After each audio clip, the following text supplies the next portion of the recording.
Well, I am super excited to be here today as well, tonight. Welcome to Health for Life Cooking. I'm April Ashcroft, and I am really excited to have you here. I'm super passionate about your health and helping you to have optimal health. And what better time of year to want that and to strive for that this time of the year when everybody around us is getting sick, right? We want to keep well during the holidays and for the rest of our lives till the day we die. And I'm just excited to share with you what I've learned about how to make that happen with food. That's where it all begins, is in the kitchen with our food. Experts say that diet is like 90% of our health, and everything else is in that 10% range.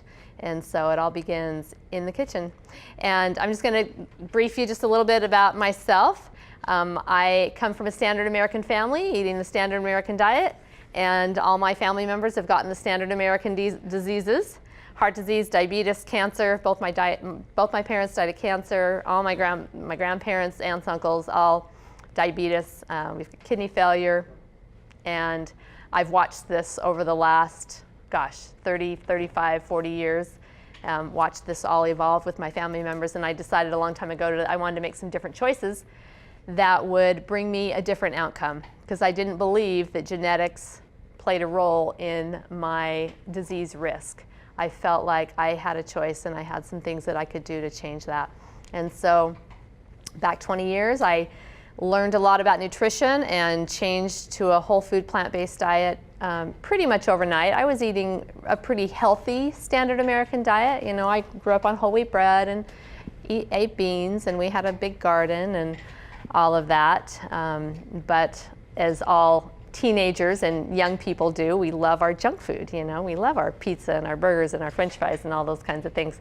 But they didn't love me. My body rebelled big time. I didn't feel well, and I had a desire to change. And so I pretty much did overnight, and my energy level went from 0 to 10 within a week after changing my diet, and I never looked back.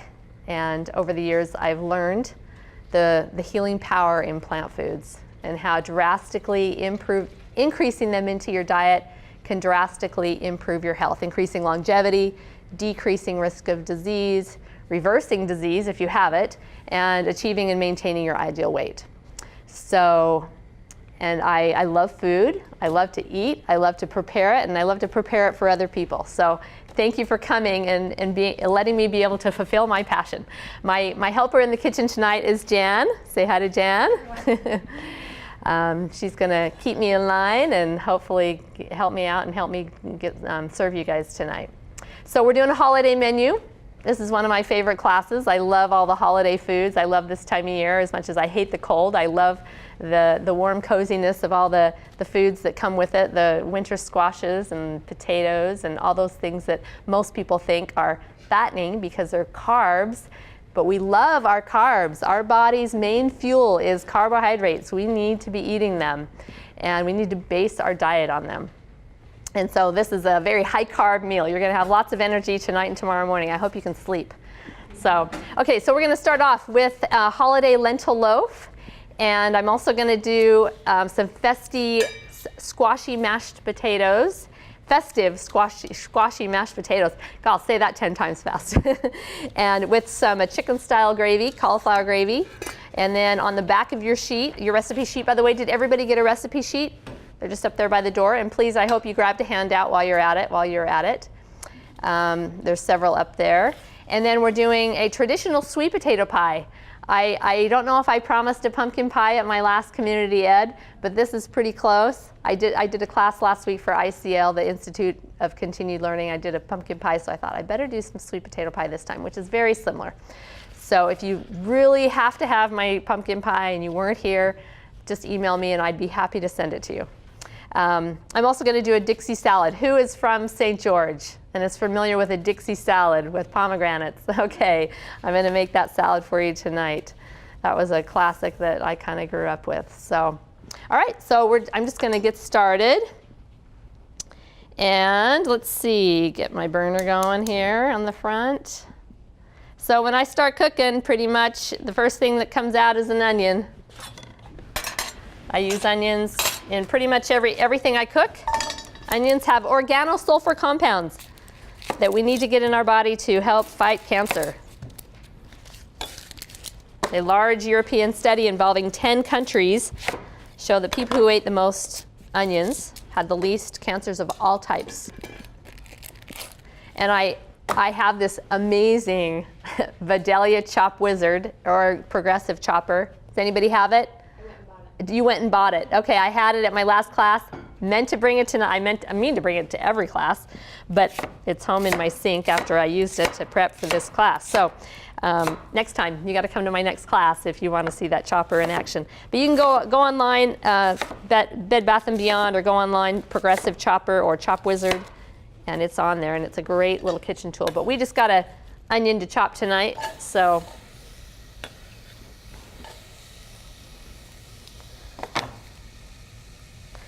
Those sulfur compounds are inactive when the onion is whole, okay?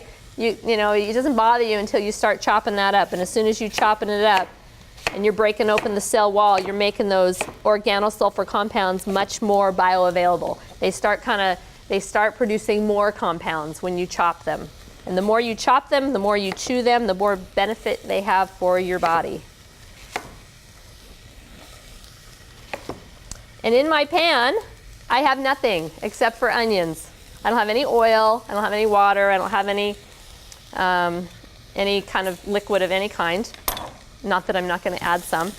But I don't use any oil at all in my cooking. Oil is 120 calories of pure 100% fat. It's the highest calorie, lowest nutrient food that we consume. And ever since we learned back in the late 80s that olive oil was so healthy for us because the Mediterraneans eat it, we started pouring it on everything we eat. We've become a much healthier nation, haven't we? We're skinnier, our heart disease has gone down, right? No, we haven't. We've gotten heavier as a nation. Our heart disease is our #1 killer. What happened to the olive oil? How come we're not doing better when we're using all this olive oil? It's because it's not true. The Mediterranean diet is healthy despite the olive oil. It's a healthy diet. It's a plant-based diet. That's why they do so well over there. Dr. Caldwell Esselstyn has proven that you can reverse heart disease in people that are, waiting for bypass surgery. They're on the verge of having, quadruple bypass surgery, and he can clean out their arteries with a whole food plant-based diet, but he says absolutely no oil. And people that go off that and do oil, they end up having major problems. I highly recommend going onto my website, healthforlifecooking.com. It's on your handout. And on the front page, just down a little ways, it says, why no oil? I've got 2 or 3 videos up there from Dr. Esselstyn, Dr. Joel Fuhrman, who talks about the same thing. Oil coats the lining of your arteries and greatly impedes the nitric oxide process. Nitric oxide keeps your blood vessels like Teflon. You know how Teflon things slide around on the Teflon skillet? That's how you want your arteries, free flowing, so your blood flows through them. When you dump olive oil in your body, it slows that whole process down. As you can see, I don't have any, it's not sticking at all. I'm just kind of waiting for it to turn a little bit brown. And you don't have to babysit that much. I'm just kind of stirring it as I go. I'm also going to add some celery to this. But first, I'm going to add some garlic. And garlic has those same compounds, those anti-cancer compounds, as onions. In fact, they're even more powerful. So if you can get garlic in your diet every day, that would be awesome.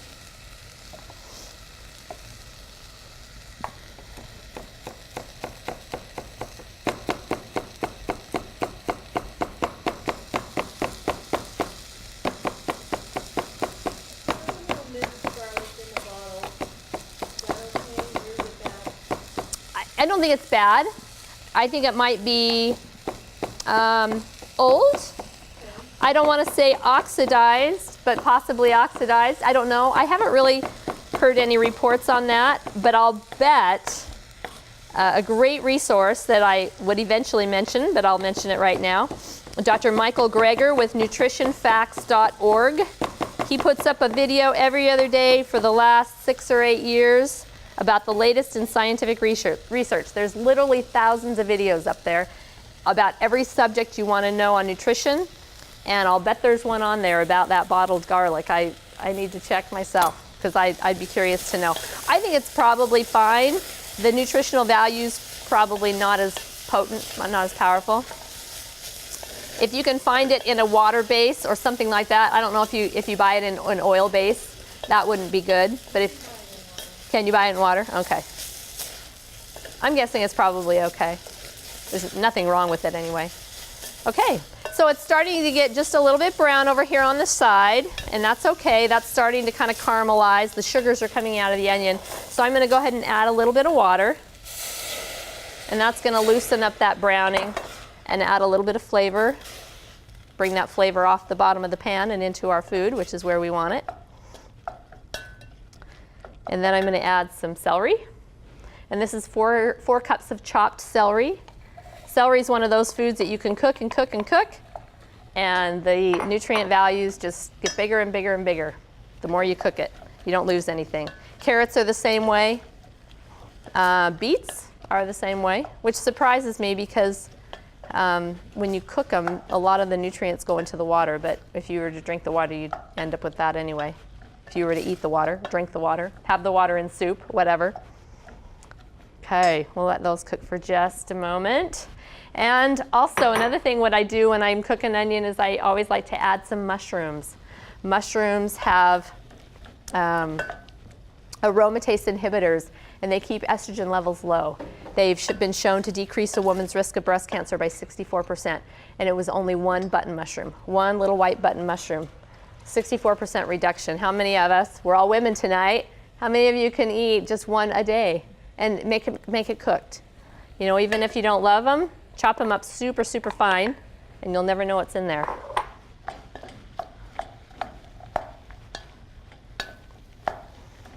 Okay, so let's see. We're going to go ahead and put in our, well, we'll wait and put in our parsley more towards the end of cooking. I'm just going to let this go for just a little bit and move on to something else.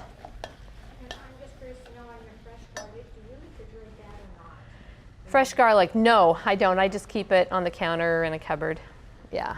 I usually use it, you know, I use a bulb within a week, so. So while I'm thinking about it, the rice that I'm using tonight is a black rice. I can't remember what it's called. I buy it in the bulk section at Harmon's, but I know you can get it in bags. But it's a deep, dark, rich rice. And of course, the darker the color of your foods, of all foods, the higher the antioxidant content is. And antioxidants equal anti-aging. They equal anti-inflammatory. So high antioxidant foods, of course, we know are blueberries and all your berries. We're using some pomegranates tonight and some grapes tonight, which are high in antioxidants. So that's what we kind of want to focus on. There's a handout over there. Let's see, is there a handout? No, there's not a handout over there, but I do want to talk about one of the handouts that's over there. It's the one on protein, and it's their plant-based protein. It's the green handout over there. And one thing, if you don't learn anything tonight about nutrition, the one thing I want you to learn or to remember is that all plant foods contain protein. In fact, the butternut squash that we're having tonight with our mashed potatoes is 9% protein. That may not seem like a whole lot, but who would ever thought that protein is found in butternut squash? We know it's found in greens because Popeye told us back when we were kids that we needed to eat our spinach because we'd get big muscles because of all the protein, right? Well, it's in all plant foods, and we don't need more than 10% protein in our diet. So butternut squash, we could pretty much live on it if we could. But of course, we'd get tired of it after a few days. Okay, so let's see. We've got some potatoes over here. Are they? You want them drained? Yes, please. We'll have those drained. So I'm going to do, let's see. I'm going to do what's it called? A fruit salad tonight, a Dixie salad, and I'm going to need a dressing for that. So I'm going to go ahead and make that dressing. Let's see, get rid of that. So is there anybody here tonight that is allergic to walnuts?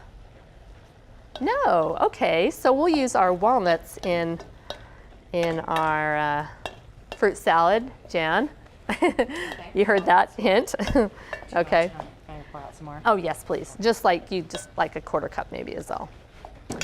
Okay, so I like to do, my salad dressings are kind of a nut or seed based dressings. I do lots of vinegar,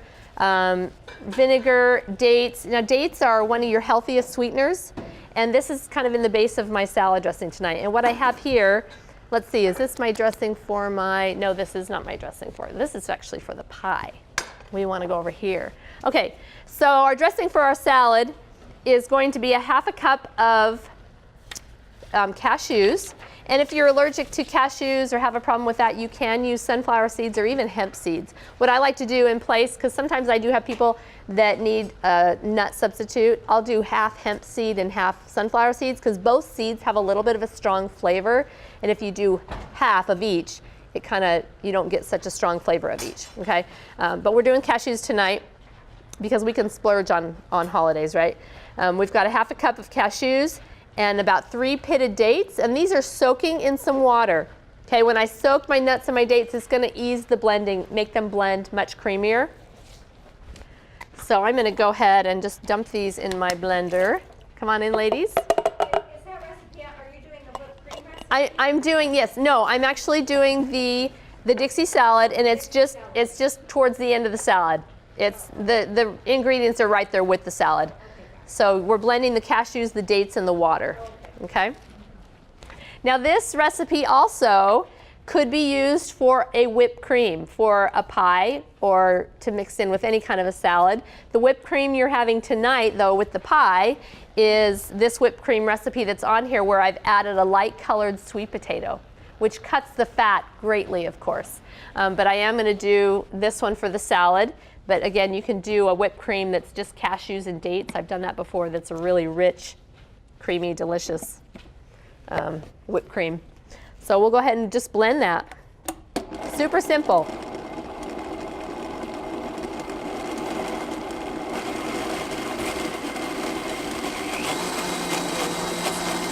Yes, thank you.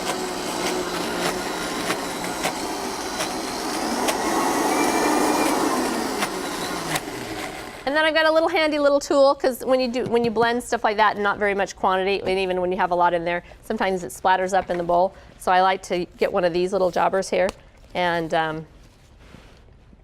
just kind of squirt down the sides. Yeah, right? Or you can use a water bottle. I've done that before too.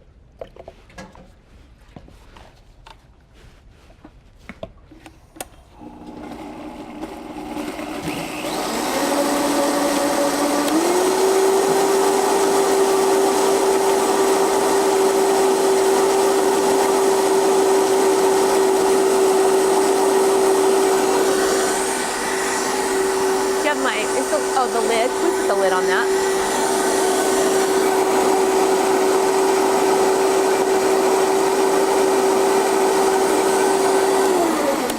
So if you were going to do a whipped cream for like a pie, you would want to be really careful about the amount of water that you put in here. So you wouldn't want to, like I did, I squirt down the sides, you know, to kind of clean it off. We can have just kind of a runny dressing for this, but if you're doing like a cream for a pie, you'll want to have it much thicker. So you want to be careful of the amount of water that you add. And you'll probably want to be adding a lot more cashews than what I've got in here too.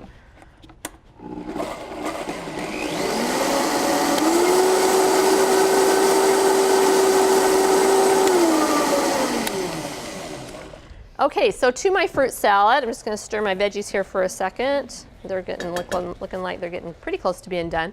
Let's see, fruit salad. Oh, you know what I'm going to need? Can you cut up those apples? Oh, you bet. Yeah. Like your potatoes? A little bit bigger, a little bit smaller. Okay, so in our fruit salad, we're going to have some grapes, and these are black holiday grapes is what they were called. So I've got a couple cups. I'm actually going to increase this amount just a little bit, just to make sure we've got plenty for you guys to have a nice sample. And then some pomegranates. These are off my tree, so great local. You know, when they're local and seasonal, your body needs the nutrients in these local seasonal foods more than really anything else. I mean, if something's growing locally, your body needs it, and it's in season. So I've got a fruit tree pretty much for every season. because I want to get those. I love fruit for one thing, and it's just really great to get all those good local nutrients. Okay, and then to this also, we're going to add some walnuts, which are right there.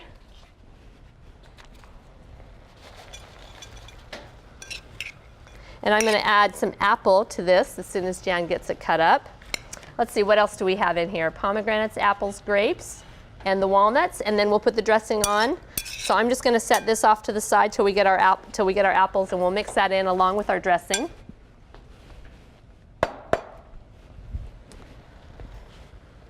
We'll move back over here to our loaf ingredients that's cooking, and that's looking pretty good. Okay, so into this I'm going to add some seasonings. We're going to add a holiday herb mix, and that recipe is on your sheet here. We got some dried sage, rosemary, and marjoram, thyme, and some black pepper. And I've also got in here your onion powder as well. So I'm just going to dump that right in here and stir that in. That's where you get those holiday smells, that sage and thyme. I love it. And then we're going to stir in our parsley. And this is about, let's see, it's calling for how much parsley? Half a cup, which is about what I got. And if you can use fresh herbs in this, more power to you. I don't cook with fresh herbs a ton. I do like to use fresh parsley, cilantro, dill, and basil. Those are my 4 favorites. Easy to find. Who grows their own herbs? Anybody venture into that around here? You do a little bit? Yeah?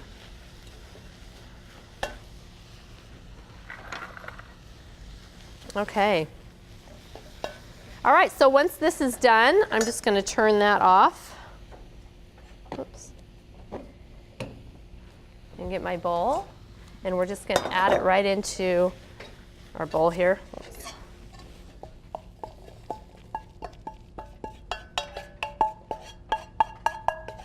This can be a replacement for turkey or ham for your holiday meal, or it could also be a side dish, as in like for your stuffing, instead of doing a bread stuffing.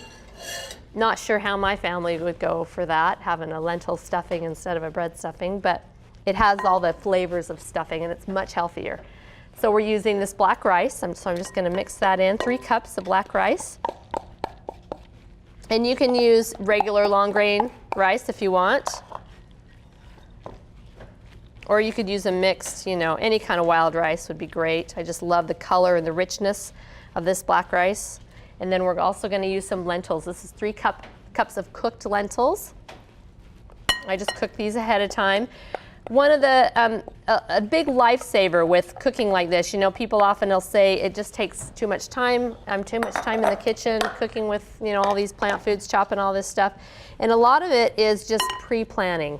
And that's sometimes really hard to do. But like if I'm doing, like with this, I could totally cook these lentils and the rice the day before, or even a couple days before. It's just a matter of planning ahead. And the squash that I'm doing with the mashed potatoes, I threw that in the oven this morning on 350 while I was getting ready for work. And it's just cooking all by itself, and it's ready to go for dinner that night. So if you can just plan ahead, that helps.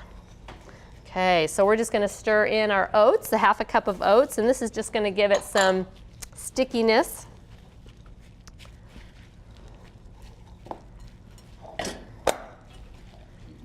You could even stuff this into a squash. That would be really good, like some acorn squash or banana squash, and bake it. And then a half a cup of pumpkin seeds. And you can use walnuts or pecans, chopped walnuts or pecans. I'm finding that I get a lot of people in my classes who have an allergy or who have somebody in their family with an allergy to nuts. And they want to know, can I use seeds? And pumpkin seeds are a great substitute for pecans and walnuts both.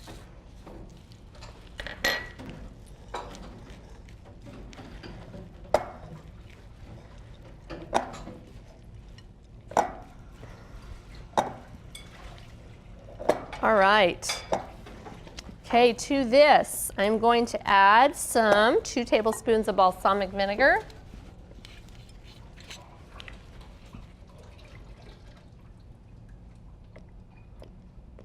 You can use any kind of balsamic vinegar. I like this Costco brand. Actually, I don't think it's a Costco brand, but I get it at Costco. Well, there we go. And I'm also going to use a little tamari soy sauce.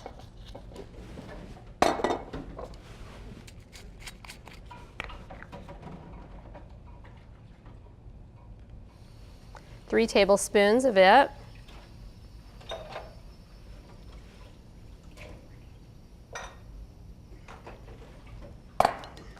And this can be your salt, or you can, if you need a little bit more salt, you can add a little bit more salt to that as well.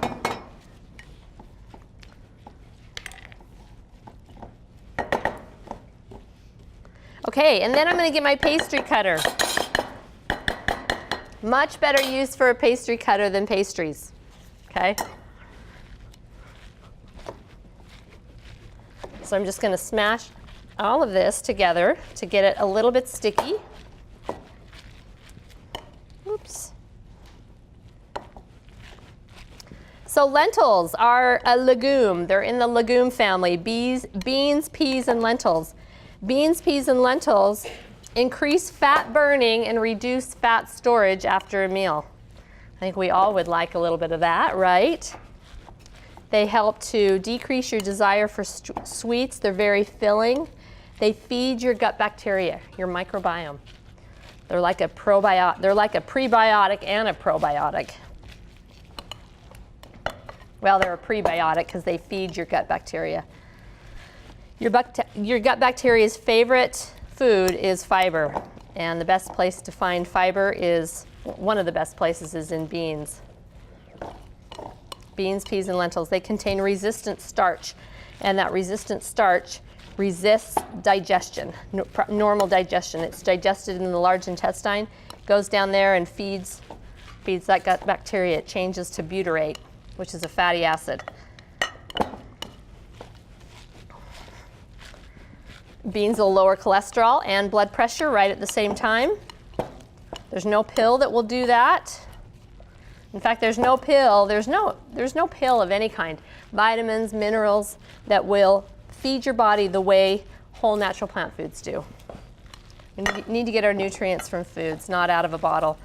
Man has never made and will never make a pill that is as good as what nature has provided for us.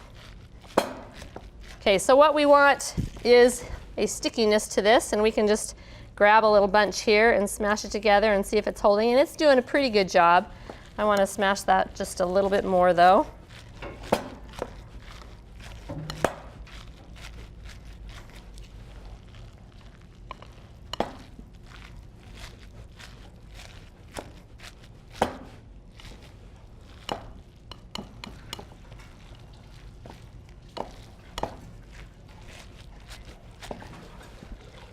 Studies show that people who eat beans twice a week, 1 cup of beans twice a week, cut the risk of colon cancer in half.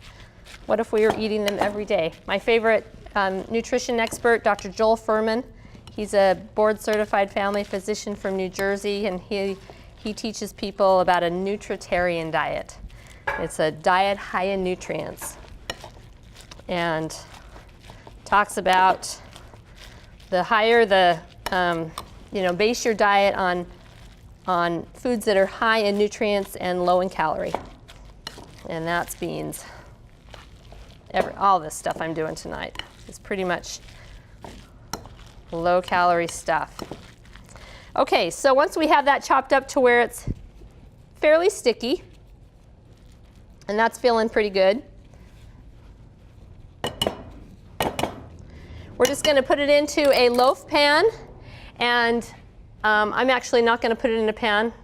It's easier to transport one like this because we're not eating this one. We're going to be eating one that's already cooked. But you just put this in a loaf pan, and you can put some parchment paper on the bottom of your pan, bake it, let it cool, and then flip it out onto a platter, cover it with some, like this gravy that I'm going to be doing tonight, or some kind of a mushroom gravy or something, and it looks very nice. So we're just going to set this off to the side, and we'll be serving up that loaf here shortly.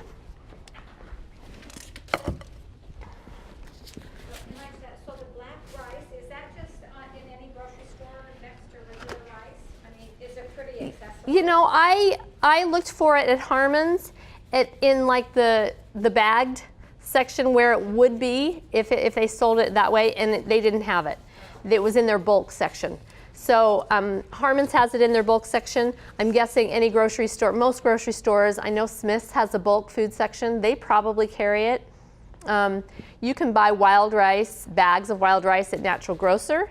I don't know if you can buy that black rice. You probably can, but they'll have like a mix. They have different types of wild rice, mixes of browns and light, you know, you've probably seen them in a bag. So you can buy them there, but I think a lot of the grocery stores will probably have it. But in the bulk section? In the bulk section, yeah. I mean, like I say, they do sell it at Natural Grocer in bags, so some grocery stores may have it in bags. So, okay, so I'm going to go ahead and add this fruit, these apples, to the salad. Jan, you can, oh, never mind, you're cutting, you're good.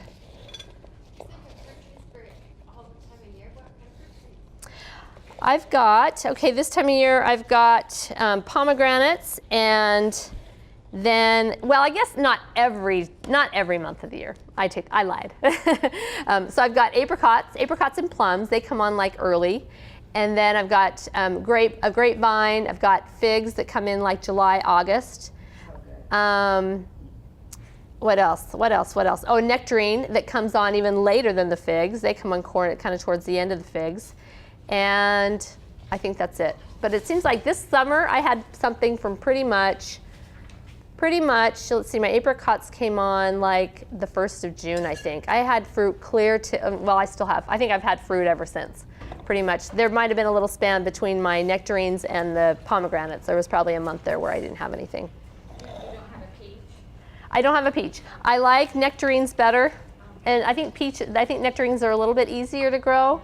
Peaches are a little bit, yeah, peaches are hard to grow. Good.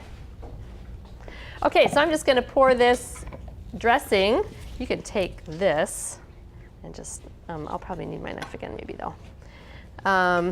Let's see, better turn that off. So I'm just going to pour this dressing right over this salad right here.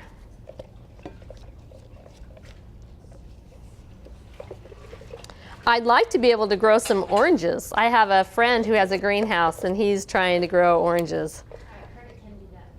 Yeah, I know lemons can be. That's another fruit I'd like to have. And when I can't grow them myself, I go to the farmer's market and get stuff from people who can. There's a great seller that comes out of Leeds, and she has some things that I love to get.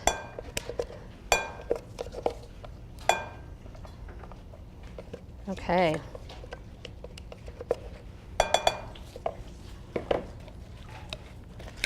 And this is just going to be a light cream. We don't want it too heavy. And you can always do more than this, but I like to keep it somewhat light.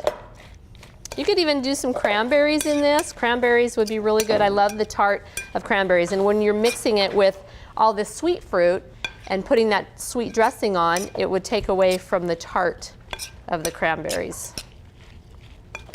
I do a cranberry apple salad that I did actually at my class last week. That's just apples, cranberries, equal parts apples and cranberries. In fact, I have a video on my website of how to make it. It's cran apple relish salad. And it's just cranberries, apples, dates, and walnuts. You just grind it all up in a food processor. And it's kind of like a relish, you know, kind of a relishy kind of thing. You can have it with your meal or as a side dish or whatever. I love it. The whole cranberries? Uh-huh, the whole raw cranberries, yep. I don't cook them, or it's all raw.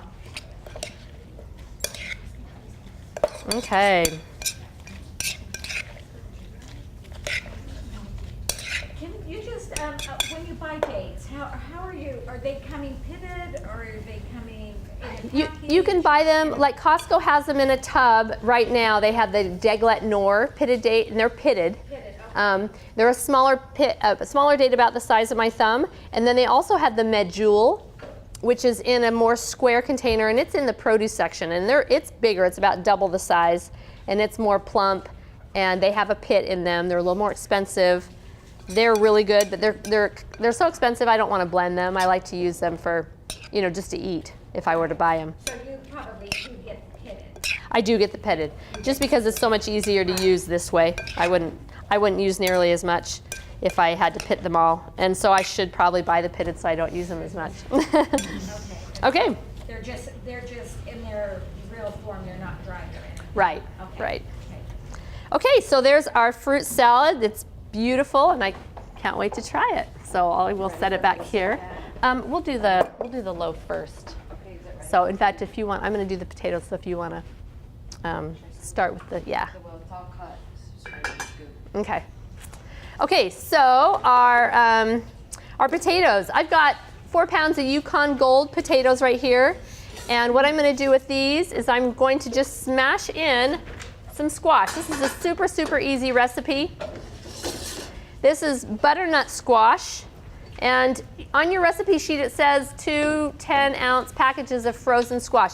And I like to go simple if I can, especially a holiday meal where I'm doing a lot of stuff. And I wanted to bring the frozen fruit element into this class because I encourage people, if you don't have time to chop all your vegetables, buy them frozen. Frozen is just as good and sometimes better than fresh because they've picked the fruit or picked the vegetable and they freeze it. It doesn't sit anywhere for days and then ships and then all that stuff. So it's sometimes better, sometimes higher in nutrients. So don't be afraid to eat frozen vegetables. So what we're going to do is just add this to our potatoes. Let's see. Oh yeah. And this is just, a fun way to bring some color into your meal. Doesn't add necessarily a whole lot of different flavor or anything. I just like the color that's added. Potatoes are relatively, a lower nutrient food, not super high in antioxidants. And so I like to just bring a little color into them and make the potatoes a little bit more fancy. So I'm just going to take my potato masher and mash it all in. And this is a butternut squash. Like I mentioned this morning, I just threw that in the oven and cooked it. I just cook it whole. Have you ever tried to cut a raw butternut squash? Have you about cut off your fingers? I throw it in the oven on a cookie sheet, 350, 375, 400, however much time I got to let it cook. And just let it cook and let it get soft, and then I cut it. It's so much easier. In fact, if you let it sit and cool, that skin will just peel right off. Okay? And that's pretty much what I did with this. There is a little bit of heat on that, isn't there? Okay, so to this, I'm gonna add a little bit of gravy, and I'm gonna make that gravy.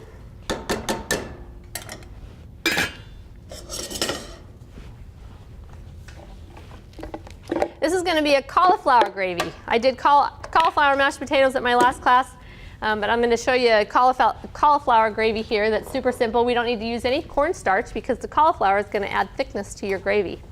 Okay, so I'm just going to dump. This is a pound of cauliflower that I've pre-cooked again. You could cook this in the morning and stick it in your fridge, and it's already ready to go and blend. So I'm just going to add that right here, along with the soak water. I cooked it in about a half a cup of water, and I'm using that soak water to help blend. So to this, I'm going to add 2 tablespoons of chicken style seasoning. And this, did I give you this recipe? I did give you this recipe. You can use this recipe on the back of your sheet, or you can buy a broth, chicken broth seasoning or beef broth seasoning or whatever, but this is no chicken broth, but it tastes kind of like chicken. I'll just dump that right in there. And then I want to add a little extra creaminess to this by adding some sunflower seeds. And you can use cashews if you want. I like to incorporate more seeds into into meals, into blending and making creamy sauces because they're higher in nutrients, higher in minerals, higher in proteins, higher in fibers. They contain lignans, which convert to phytoestrogens in the body, which we need. We women need phytoestrogens. So I'm going to go ahead and just dump those in like there. And then let's see, is that all we need for our gravy? Onion powder, yes. Got our onion powder right here.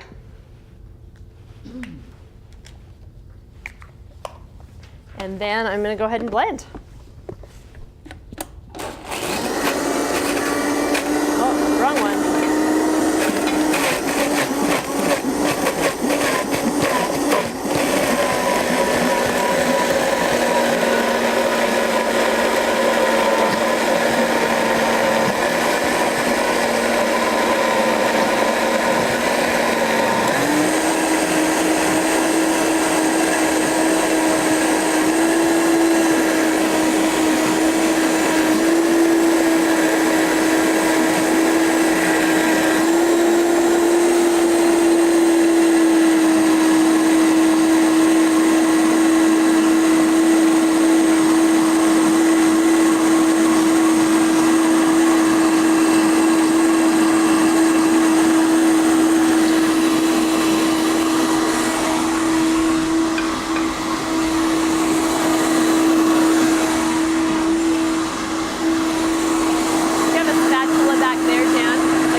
One thing great about this blender is it will heat. So I was going to heat it on the stove, but I think if I just blend it here for a minute, it'll just heat right up.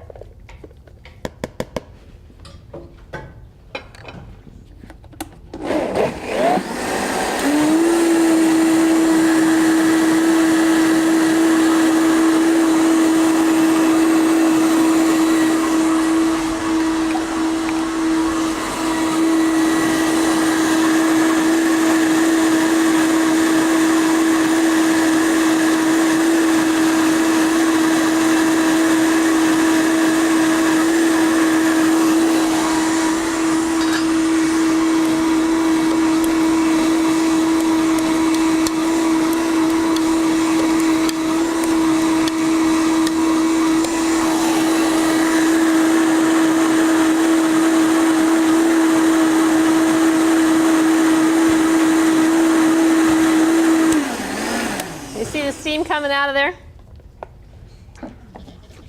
So one thing about a blender, I'm gonna pour some of this right into our potatoes.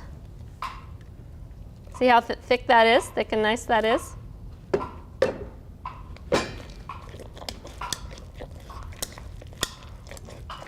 Oh, I was going to talk about the blender. This blender is a pretty expensive blender. It's like a $400 blender, Vitamix. There's Blendtec that's a little bit cheaper. If people are getting into plant-based cooking, I really encourage you to invest in a good blender.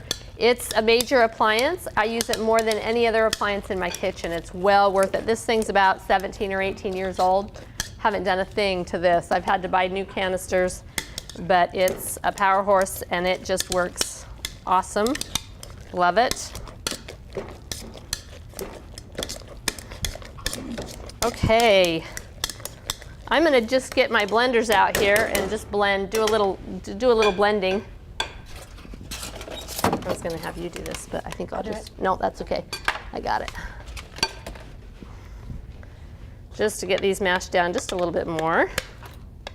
And hopefully they won't be cold by the time you get them.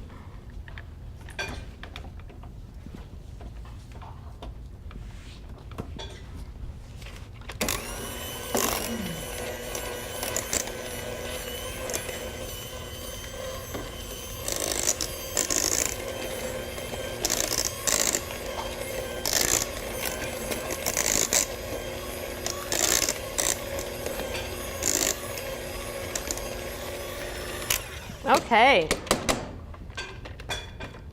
Hopefully those are good and warm.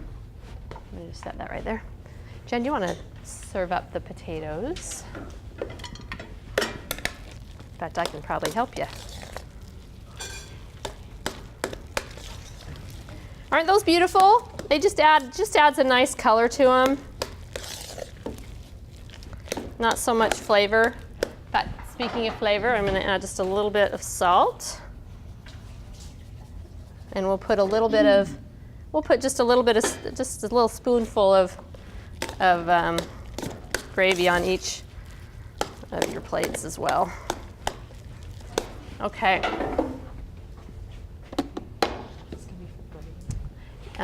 Yes. Well, let's see. I don't know. A nice scoop, yeah. We got plenty there, so load them up. Yeah.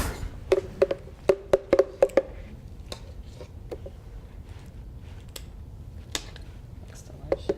I think I'm doing this for Thanksgiving. Do you ever go out to eat? Oh, I try not to. Yeah, there's nothing around. is there? It's not real fun. Yeah, I really don't go out to eat because I've gotten so particular, and there's not really restaurants that are too plant-based compliant, and it's just frustrating. So, Cafe Rio, I used to go to occasionally, and those types of places that would have a good salad bar. So I'm putting this gravy over the loaf, but you can kind of mix it in with your potato as well.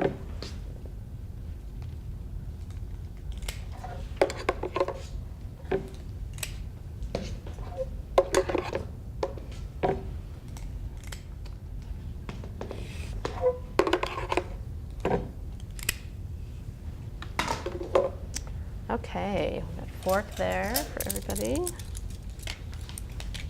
Oops.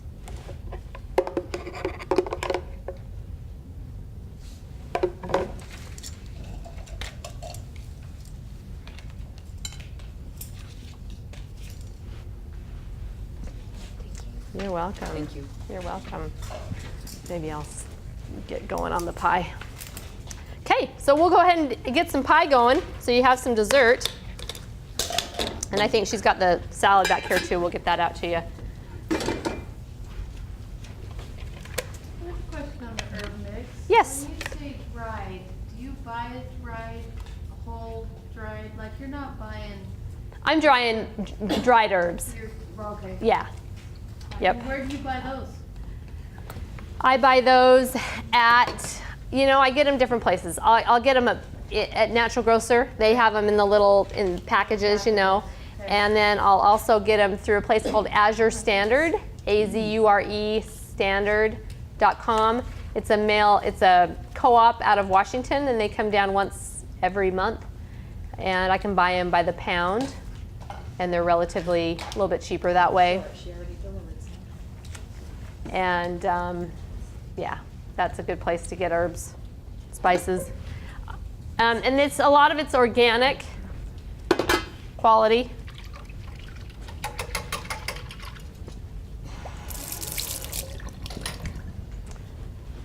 All right, we got to have some sweet potato pie for our dinner, for our dessert. So I'm going to go ahead and do that. I might have to get rid of that.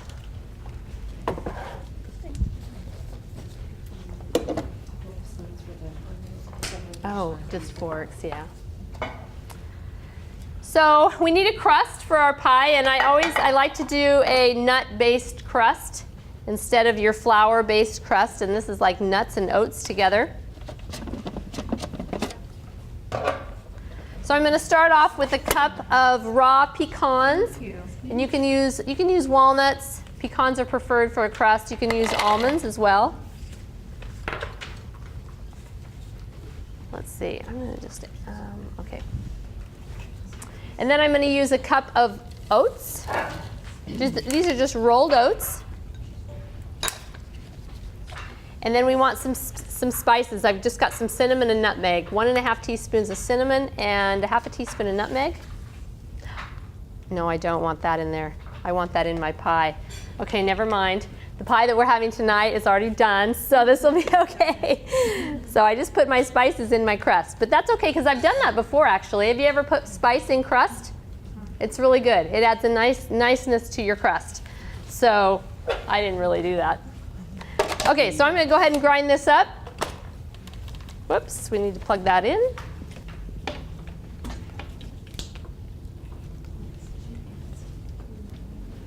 Oh, we need some vanilla too. We want a half a teaspoon of vanilla. I'm just going to guess on that.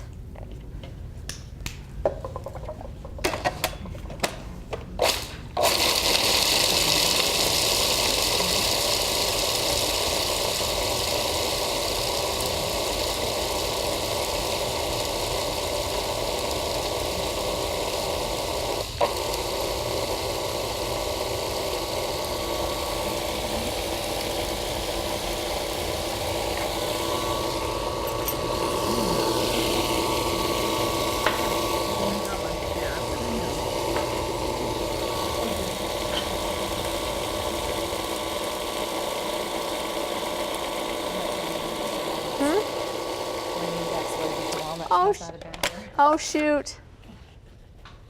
Sorry about the walnuts.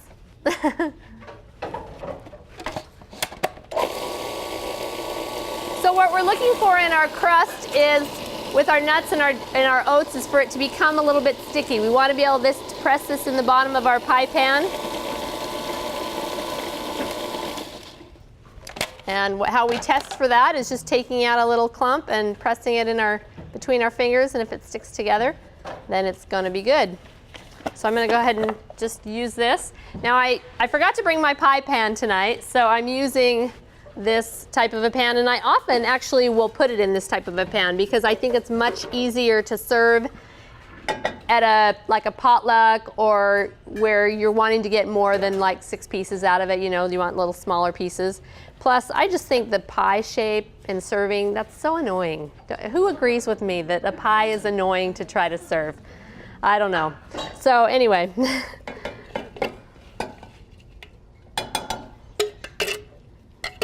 I will often do my pies just like this. So I'm just going to kind of move my crumble ingredients on the bottom. And with a pie pan, you can kind of work it up the sides, so you've got a little bit of a crust around the sides. But I'm just going to keep it low, keep it right on the bottom with this.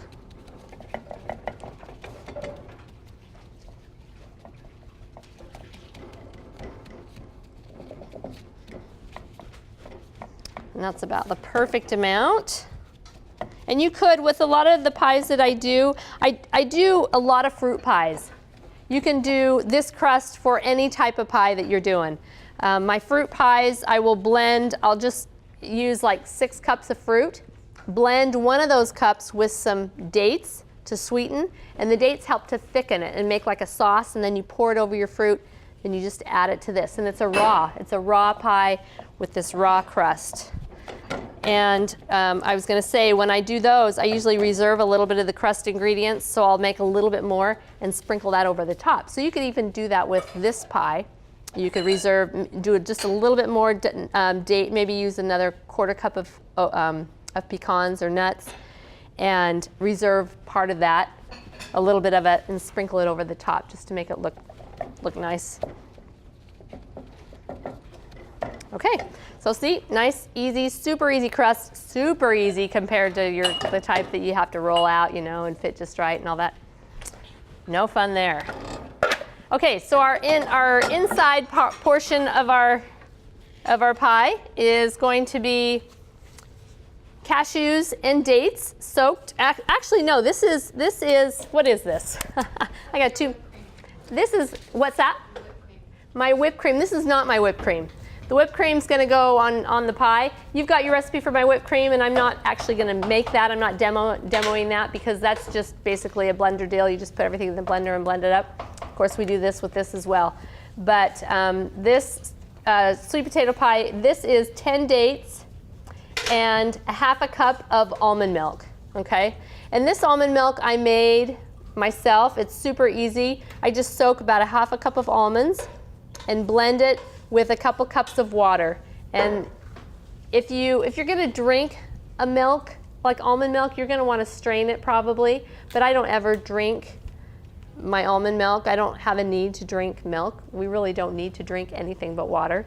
And so I use it mainly for, a hot cereal or pumpkin pie, and so I won't strain the pulp off. So that's why that says unstrained almond milk. So anyway, this is just some homemade almond milk with some dates soaked, and that's it. So I'm going to put this in my blender. And I'm going to add just a little bit of water to that to clean that out.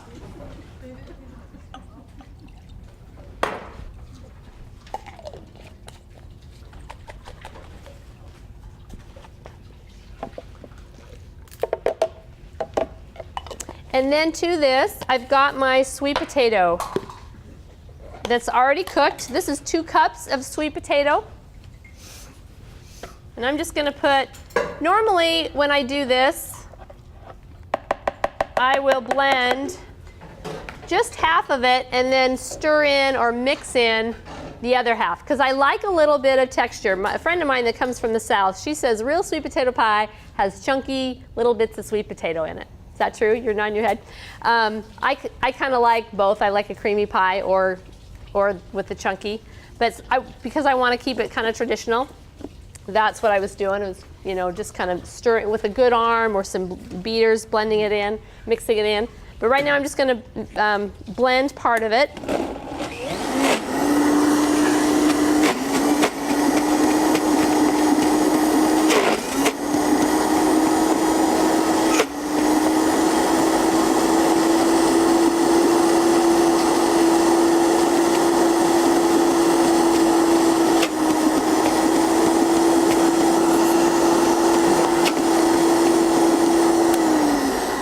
Keep your forks for your pies, okay? I'm gonna add just a little bit more in here. Oh, don't want to lose that. If you get too much in here, it's a little bit hard for the blender to blend.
Okay, that gets a little hard to blend. I'm going to, just to save a little bit of time and not get the blender out, the beaters out, I'm just going to go ahead and add the rest to this. The pie that you'll have tonight, I did beat with the beaters. But just to simplify things, I'm just going to do that in here.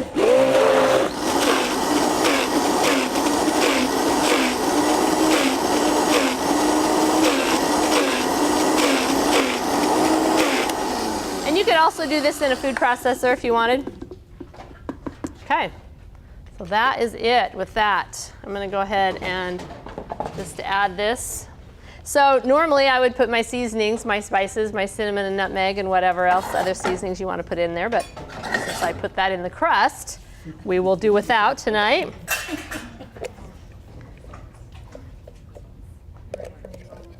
Sure. Did you do the fruit salad? Oh, you did do the fruit salad. Awesome. You're on it. Do you use tofu? I don't use a lot of tofu, no. I have nothing against tofu. Soy is actually a good thing to use on a regular basis. The problem with soy comes, there's a lot of anti-soy information out on the internet, and the problem with the soy, or the problem comes when you're eating soy in a highly processed form, like soy-based hamburgers and hot dogs and fake meat analogs.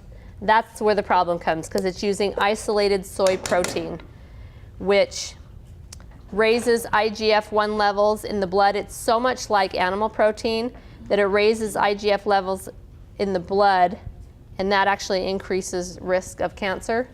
So we want to not use highly processed soy products. We want to use edamame. Tofu is a very minimally processed soy product. Soy milk is okay. It's just basically soybeans that have been blended and strained. Tempeh is another good soy product, fermented soybeans. Sorry, quick question. Yeah. Walnuts in this crust or no? No, there are no walnuts in the pie crust. Right. It's the same as what I just demonstrated. Yeah, the only walnuts were in the salad.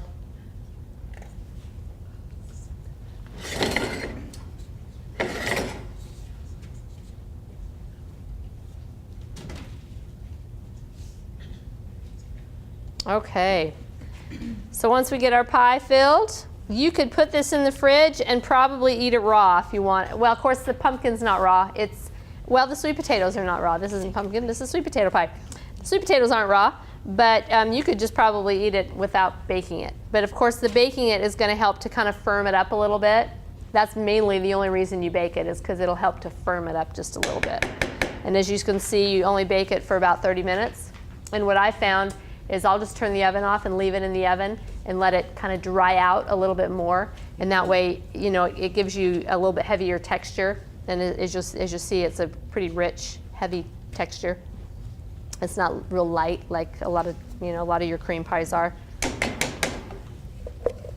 Okay, I think I got that about as clean as I'm going to get it. And then there you go. You just stick that in the oven and bake it, and you're good. Or not bake it. How is the pie? Good? Did you like the loaf? Did you like the loaf and the potatoes and stuff? Good. That fruit salad? Like it? Awesome. Awesome. Any questions? You guys have been so great. You've been so quiet, though. On the squash, how long do you cook that? Like at 350 or something? It depends kind of, if I'm going to be home for a few hours, I like to cook things at lower temperatures. I just feel like it's better for the food. So if I've got a couple hours and I'm going to be home, or if I'm going to be gone running errands and I know I'll be back in time where I can set my oven or whatever, I'm not in a hurry, I'll do it at 350.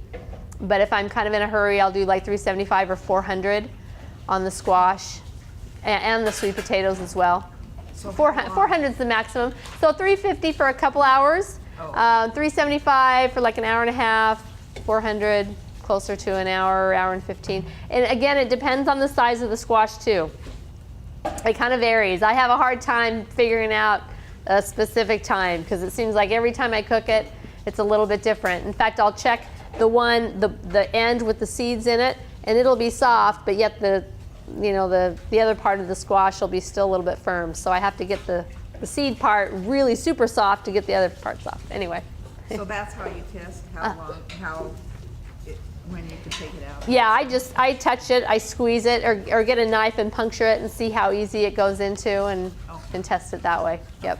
Have you ever tried to boil it? I boiled an acorn squash one time and it actually worked really well. Like whole? Yeah, just put it in a Wow, so boiling a squash, acorn squash, or any kind of squash. It's really quick. You can crock pot it too. Oh, crock pot it too. Oh, and probably Instapot. Yeah, Instapot. Oh, I'll bet. And a pressure cooker probably as well, which is not something I'm familiar with using. So, any other questions? Yes? So what are you making for Thanksgiving? I'm not. I'm not making anything. This is my second class, and I've had a potluck, and I don't know, and maybe it's because of my classes. I'm kind of, when Thanksgiving comes, I kind of don't care so much. I will oftentimes take where I'm going, if I go to my daughter's, or I'll take something that I'm willing to eat, that I want to eat, something that I've made. I mean, my family pretty much knows how, and if I go somewhere, like this time I'm going to California at my cousin's, and she knows how I am, and I told her I don't want you to worry about me. I'm going to bring something down with me that I can have, and because I don't want, that's the last thing I want is them to stress about what to feed me, you know. So, and you know, I want to eat what I love too. So, and it's, you know, it's all about the get together, the being with family, and it's not about the food for me. So, as a kid, it was all about the food. So, anybody else? Any other questions? So with kids, I'm just intrigued by how this whole way of eating works with the family.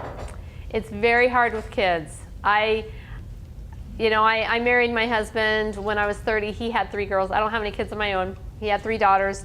They ended up coming to live with us, and they were preteen and teenagers.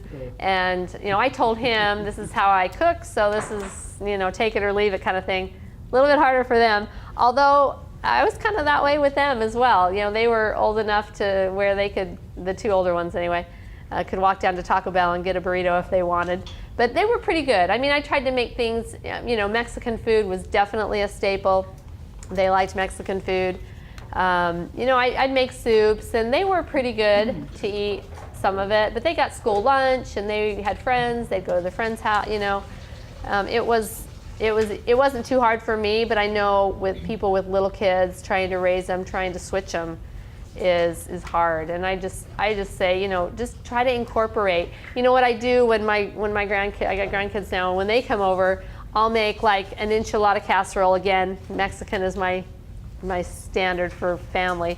I'll make like an enchilada casserole, and then I'll have some beans, some rice, some quinoa, some corn, tortillas for them to roll it in, and a little salad, a vegetable of some sort, and that's pretty much what they'll have. I just feel like if you're making something that's got all these components, make those components available separately, and they'll probably eat it. I don't know. Fruit's a big one with kids too. Smoothies. Make lots of smoothies. Yeah, smoothies are good. I know my daughter's kid, you know, they'll eat, they love garbanzo beans, just plain burnt garbanzo beans. She can open up a can and put them in a bowl, and they'll just sit and eat them. Of course, not every kid's that way if they haven't been raised on beans, but hers pretty much has, and they like that. So I had another hand come up. Yeah, in the back. I was just wondering if the nutritional yeast is gluten-free. I'm still trying to learn about gluten-free. That's a good question. I know it's a folic acid-free nutritional yeast, because folic acid can be a problem. And nutritional yeast is fortified unless you buy the unfortified. So, and that's the unfortified kind. But gluten-free, I don't know. I think it is. I would think it is, but especially the unfortified, because I would think that they would be making that super clean for even people that, you know, but I don't have the original package with me, or if you want to email me and just ask me that, I can check my bottle at home. So, and there was another question. My nieces love beans. Good. And one thing that, I know it's got some sugar in it, but it's Bush's vegetarian beans. Mm-hmm. And you can get a big can of that. You can eat those cold. But they like any kind of beans. I can open any kind of beans. Wow. And they tell everybody that will listen, my Aunt Marilyn, she makes the best beans. I mean, they're just poured out of a can. Wow. And, you know, she ate all her beans at the school luncheon. They were having some kind of barbecued meat, and then some barbecued beans. Oh, she whipped down the beans and told everybody that I make the best beans. Beans are the that best. If they're going to be late, I'll leave some beans out for them.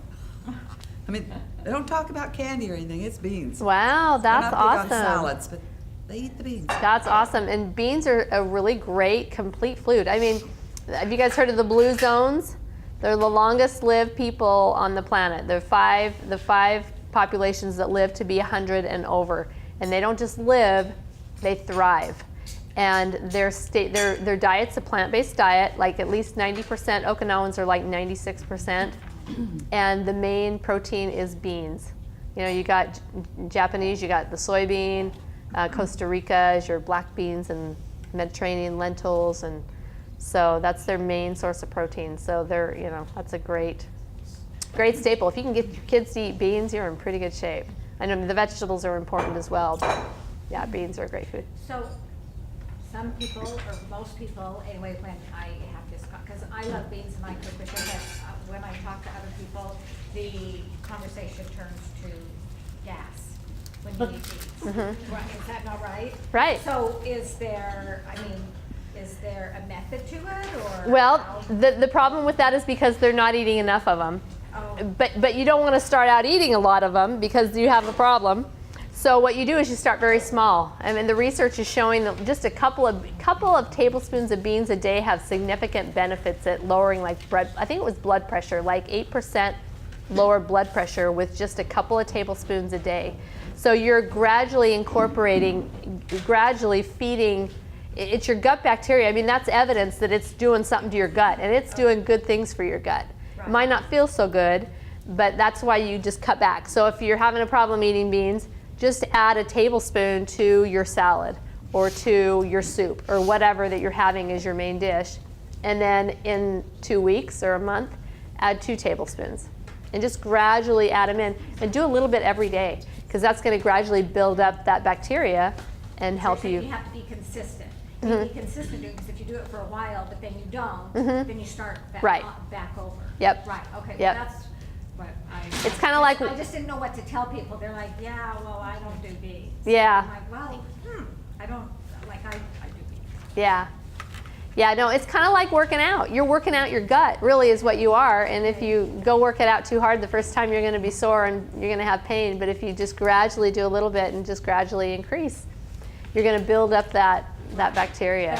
But be consistent. Mm-hmm. Okay. Yep, be very consistent with it. Also heard if some people do have strep bacteria in your system, which I do, beans can actually feed that, so it can make it worse. So that could be a possibility Oh, too. And yeah. I found that. What kind of bacteria? Strep? Strep. Yeah. Strep bacteria. Wow. Yes, and it can Okay. feed that, so could be an issue That's too. good to know. I'm guessing that's not real common. It's more common than you think. Really? But yeah, some Wow. people have higher levels than others. So. I- But meaning you always have it? If you've had strep like as a kid or different things that can still be in your system, Oh, it can be really? fed. So some people are more sensitive. I'm a lot more sensitive than most people to it, so Yeah. it depends. Wow. Any other questions? Yes? Yeah, do you have a favorite dressing that's not sweet for green salads, that's, not oil-based? Yes, I have a Dilly Ranch that's a sunflower seed based dressing. It's just sunflower seeds with lemon juice, vinegar, and some seasonings. I put dill in it. If you want to email me, I'd be happy to send it to you. And anybody that wants that recipe, I do have a couple of cookbooks. I don't have any with me tonight, but I do have. If you're interested, you can contact me. But again, I've got recipes on my website. I don't think that one's on there, although I think it is actually. I think I just added it not very long Are ago. your cookbooks on your website? They are, but just call me and I can get you. You don't need to order it over, because then you're going to pay shipping. And if you're local, I can get you a copy. So. Okay, so if we email you or call you, your information, I Mhm. mean, where's the? My email address is on your sheet there. Is on here. It should be, yeah, on the bottom of your front page, on your first page. Oh, yes, find out actually that's my website, sorry. My email address is healthforlifecooking@gmail.com.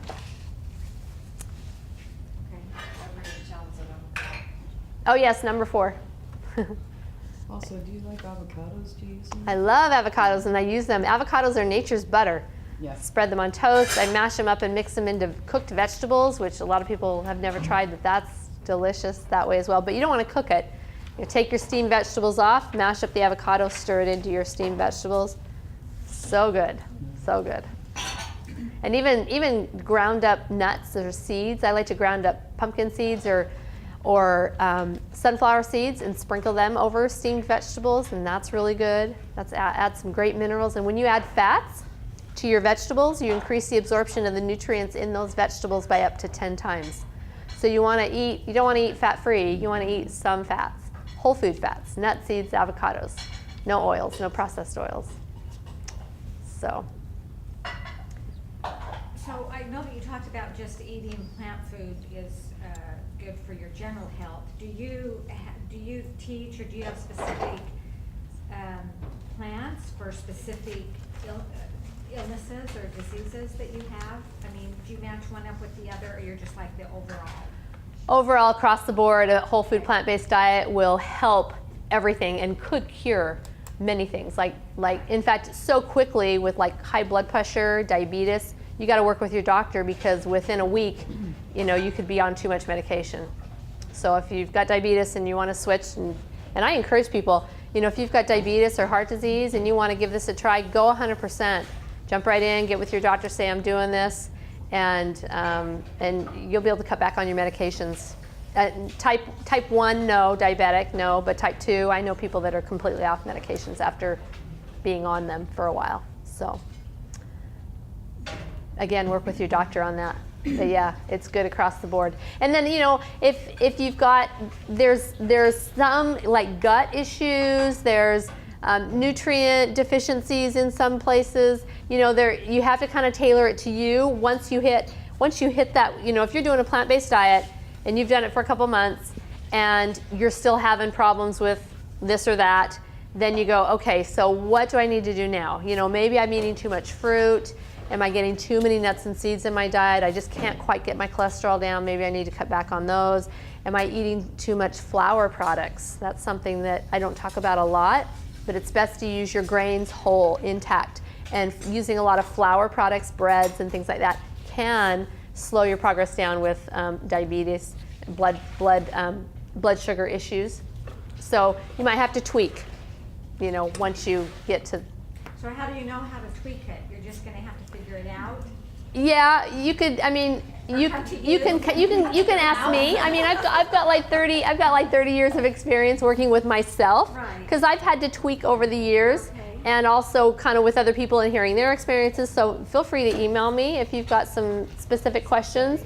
And I can't, you know, give you any. I can't tell you, you know, I can't diagnose you or anything like that. But I can give you some recommendations and tell you what I've heard and what I've learned and what I've done with myself. And so, yeah, I'd be happy with that. My niece is type 1 diabetic, and she uses a lot less insulin than her other friends that are diabetic. Yes. And her A1C numbers are lower than her friends that eat the regular diet. Wonderful. Yes, But it will help a type 1 diabetic for sure. Yeah, she monitors her blood and takes her insulin accordingly, and she just finds she's using a lot less insulin now. And I just heard, I don't know where it was, I'm just going to say this because it was online, so Dr. Google, you know, it can be, but anyway, it was a reputable doctor I was listening to. I think they're starting to find that you can, in some cases, kind of get your pancreas working right again, maybe a little bit to where you're not, you know, I mean, I don't know, that possibly you can If fix your pancreas. If it's still working, if it's like there's- when you first find out. If you can catch it early, you can Yeah, reverse you it. can catch it early. Yeah. So, thank you so much for being here tonight, you guys. It was great to have you. I wish you the happiest of holidays, the happiest and healthiest of holidays. And if you do this for your family, and you know, let me know how it goes. That was delicious. Thank you. And come again. I'll be back in January, the first of the year, to do. I don't know what I'll be doing in January, but